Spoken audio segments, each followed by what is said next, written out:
আসন্ন ঢাকা বিশ্ববিদ্যালয় কেন্দ্রীয় ছাত্র সংসদ নির্বাচনের তফসিল ঘোষণা করা হবে আগামী 29 জুলাই।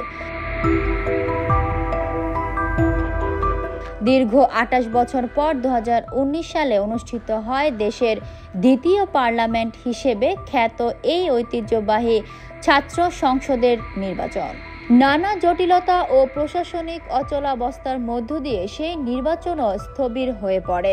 পরিবর্তিত পরিস্থিতিতে দায়িত্ব নেয় নতুন বিশ্ববিদ্যালয় প্রশাসন, যারা গণতন্ত্র সংস্কার, আচরণবিধি প্রণয়ন সহ একাধিক কাঠামোগত প্রস্তুতি সম্পূর্ণ করেছে।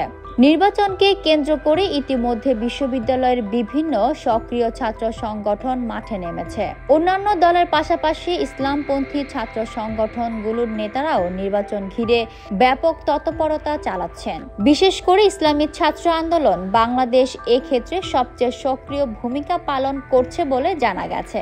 সংগঠনটির ঢাকা বিশ্ববিদ্যালয় শাখার সাধারণ সম্পাদক মোহাম্মদ আলাউদ্দিন জানান, তারা 2019 সালের মতো এবারও পূর্ণ প্যানেলে নির্বাচনে অংশগ্রহণের প্রস্তুতি নিচ্ছেন। যদিও এখনো ভিপি ও জিএস পদে কারা প্রার্থী হবেন সে বিষয়ে চূড়ান্ত সিদ্ধান্ত হয়নি।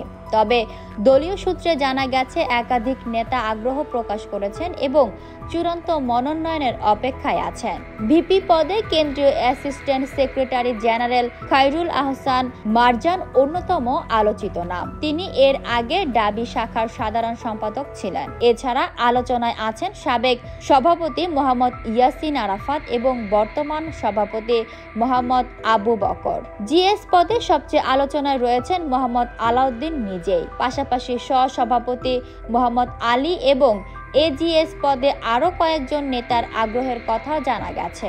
এ বিষয়ে সংগঠনটির কেন্দ্রীয় পাবলিক বিশ্ববিদ্যালয় সম্পাদক মোহাম্মদ আশিকুল ইসলাম বলেন, আমরা ইতোমধ্যে একক প্যানেল গঠনের কাজ সম্পূর্ণ করেছি। তবে ক্যাম্পাসে ফ্যাসিবাদ বিরোধী অন্যান্য ছাত্র সংগঠনগুলোর সঙ্গে ঐক্যবদ্ধভাবে নির্বাচন করার ব্যাপারে আলোচনা চলছে।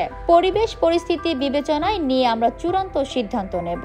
বিশ্লেষকরা মনে করছেন বিশ্ববিদ্যালয়ের মূল ধারার রাজনীতিতে দীর্ঘ সময় ধরে প্রভাবশালী সংগঠনগুলোর আধিপত্য থাকলেও ইসলামপন্থী সংগঠনগুলো দৃষ্টিমান সক্রিয়তা ও সাংগঠনিক প্রস্তুতির মাধ্যমে এবারও ডাকসু নির্বাচনে শক্ত অবস্থান নেওয়ার চেষ্টা করছে। তবে তারা কতটা ভালো করবে তা নির্ভর করবে প্রচার, ঐক্য ও ছাত্র সমর্থনের বাস্তব চিত্রের উপর। বিশ্ববিদ্যালয় জুড়ে নির্বাচনী উত্তাপ বাড়তে শুরু করেছে। দীর্ঘদিন পর ডাকসু নির্বাচন আয়োজনে শিক্ষার্থীদের মধ্যেও ফিরে এসেছে অংশগ্রহণমূলক রাজনীতির আগ্রহ ও আশাবাদ।